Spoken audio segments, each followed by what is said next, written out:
ninka la yiraahdo Shiino Culey. waxaan leeyahay adeer adiga naagaha la qabo maad ka qaraabata mase aad daba joogta maslaxo Saalax Suleymaan aniga waa xaaskeyga waan qaba cagta dad baa xaansho u malay balse xaansho ma ahan adeer dhaldhalaalkaas aad arkaysid iyo quruxdaas iyo labiskaad rag baa maalgashtay nin rag baa maalgashtay oo hantidiisa ay ku maqan tahay.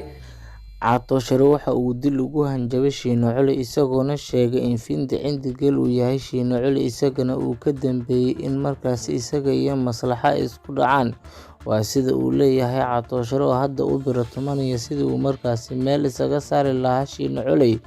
oo maalmihii ugu dambeeyay xiriir iyo wadahadal toos la lahaa Maslaxa Saalax Suleymaan. Catoosh afka ayuu furtay waxa uuna sheegay in arrinkan lagu guda jiro isla markaana dhawaan lasoo gabagabayn doono, laakiin dadku badankiisa siyaabo kala duwan ay u fasiranayaan. Inkastoo uu sheegay in Shiino Culey uu yahay shaqsiga markaasi ku dhex jira isaga iyo Maslaxo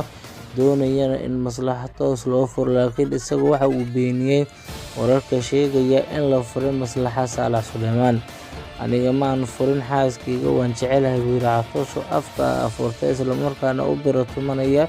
sidii uu markaasi u dafiri lahaa wax kasta oo afkiisa goor sii horeysa kaga soo baxday. Haddaba saaxiibayaal intaan u guda galin marka waxaan ka dalbanaynaa channelka Xamar Cabdi TV subscribe inaad dhahdo gambaleel kanaad si ay idin soo gaaraan muuqaalada xiisaha badan ee aan soo bandhigno.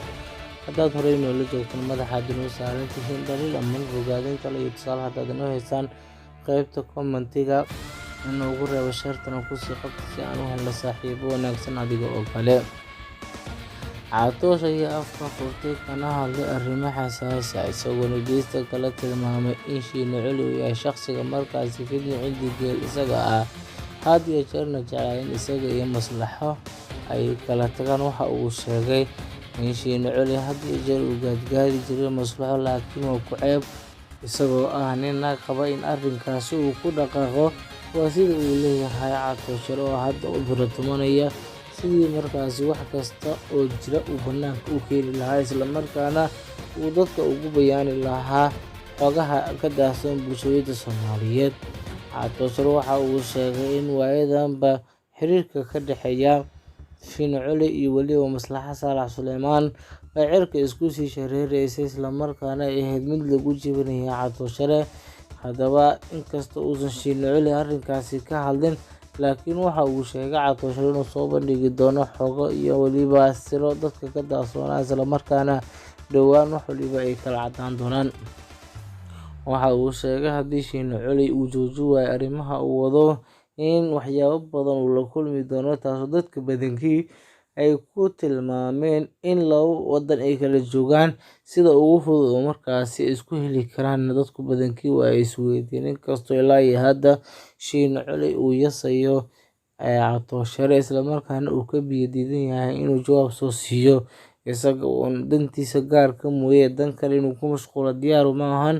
Waxyaabaha ugu badan ee la isweydiinayo waxay tahay xilliga lasoo afjarayo sheekadan baraha bulshada qabsaday ee Maslaxa iyo waliba Catoshare oo hadda labadooda u baratamaya sidii markaasi qofka kale u jawaabi lahaa. Maslaxa heer waxay gaareen in ay wacdo aabaha dhalay Catoosh si ay markaasi kaga dacwooto, inkastoo isaga uu la saftay haddana waxa ay sameysay tilaabo dadku badankii ay soo dhaweeyeen. Sheekada ugu badan inta badan niyadda lagu hayo waxay tahay xilliga la joojin doono isku jawaabida iyo waliba dagaalka aan kala joogsiga lahayn maalmahanba u dhexeeya Catoosh iyo Maslaxo. Inkastoo qof waliba uu doonayo in dagaalka heerkaas la gaarsiin, haddana waa la isgeejinayaa madaxa iyo ciidda laga ceshanayaa. Shiino Culey ayaa hadda eedda iyo fartaba ku godan tahay sida uu leeyahay Catoshare ee ku aadan in qudhiisa waxyaabo badan ay jiraan isla markaana gaadgaad badan uu ku sameynayo Maslaxo iyaduna arrinkaasi waxba ay ku ogeyd. Haddaba adigana daawanaysa saaxiib aragtidaada waa inoo muhiim, fikirkaagana xor baad u tahay qaybta commentiga waad nagula wadaagi kartaa aragtiyaha sidaad u aragto hadalka Catoshare ee ku aadan in Shiino Culey uu dil ugu hanjabayo isla markaana ugu baaqayo waxa uu wado inuu joojiyo. Haddii uu jooji waayana uu la kulmi doono waxyaabo fara badan taasoo dadka badankii isweydiinayaan waxa ay noqonayso. khilaafaa naga dhexeey xitaa waalidkeed waa u sheegay oo leedhahay gabadheen dadka waday ama mas-uulka ilaa xamar laga imaana ma la hadli karta wax ma dhihi karta waay aniga leegu eedeyna adeer dhaldhalaalkaas aad arkaysid iyo quruxdaas iyo labiskaad rag baa maalgashtay nin rag baa maalgashtay oo hantidiisa ay ku maqan tahay midda kale ninka la yiraahdo Shiino Culey waxaan leeyahay adeer adiga naagaha la qabo maad ka kharaabata ama saad daba joogta maslaxo Saalax Suleymaan aniga waa xaaskeyga waan qabaa agta dad baa xaansho u malay balse xaansho ma ahan si xun wax u fahan sixir waa ka darayaan dhammaan waxaan ku dacweynayaa waalidiintooda inay iga qabsadaan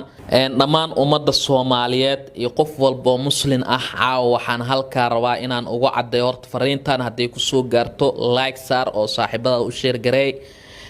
anigoo ah Cabdiraxmaan Buwaal Maxamuud Catooshare ahna wasiirka dhadhamiska maalmahan arin social media haysatay ayaa rabaa inaan ummadda Soomaaliyeed hadalkeygii ugu horeeyay hadalkeey ugu dambeeyay aan halkan ka dhaho aniga nin rag baan ahay go'aanka aniga ayaa le go'aanka aniga ayaa gaarayo maslaxo Saalax Suleymaan aniga waa xaaskeyga waan qabaa raggaan isku soo sawiraayo raggaan dulmiga wado raggaan buuqa wado raggaan isku dirkama wado dhammaan waxaan ku dacweynayaa waalidiintooda inay iga qabsadaan midda kale ninka la yiraahdo Shiino Culey waxaan leeyahay adeer adiga naagaha la qabo maad ka kharaabata ama saad daba joogta lagu arkaba naaga ayaad ku dhex jirtaa walaal ilaahay ka cabso dulmiyaad igu haysaa dulmiga daaya ummadda Soomaaliyeed beenta aad u sheegaysaa ama aad ka gadaysaan daaya naagteyda aniga ayaa qabo haween waa qabaa maalin waa qabaa diinta islaamkana ii ogolaanaysa inaan qabo marawo inaan hadallo kale aan dhaho waayo maxaa yeelay anaga waxaan ahay muslim qof walba oo muslim ah wuxuu dareemi karaa in arintan ay foodo dad wada ay jiraan fiyuuska iyo arsaaqadana ay ka soo galeen waxaan leeyahay maslaxo Saalax Suleymaan xaaskeyga waaye mana rabo in caaba kadib aan soo fadhiisto Soomaaliya waxa marqaati ka noqonaysay inay xaaskeyga tahay maslaxo Saalax Suleymaan aan aniga qabo aan furin ay jiraan dad cadow ah dad magacay ugu la dagaalayo dad dagaala kale ugu soo qaadayo kuwaas oo ka xun horumarkeyga kuwaas oo ka xun guusheeda adeer dhaldhalaalkaas aad arkaysid iyo quruxdaas iyo labiskaad rag baa maalgashtay nin rag baa maalgashtay oo hantidiisa ay ku maqan tahay maantana aniga ma doonayo gurigii aan intaas oo sano soo dhisay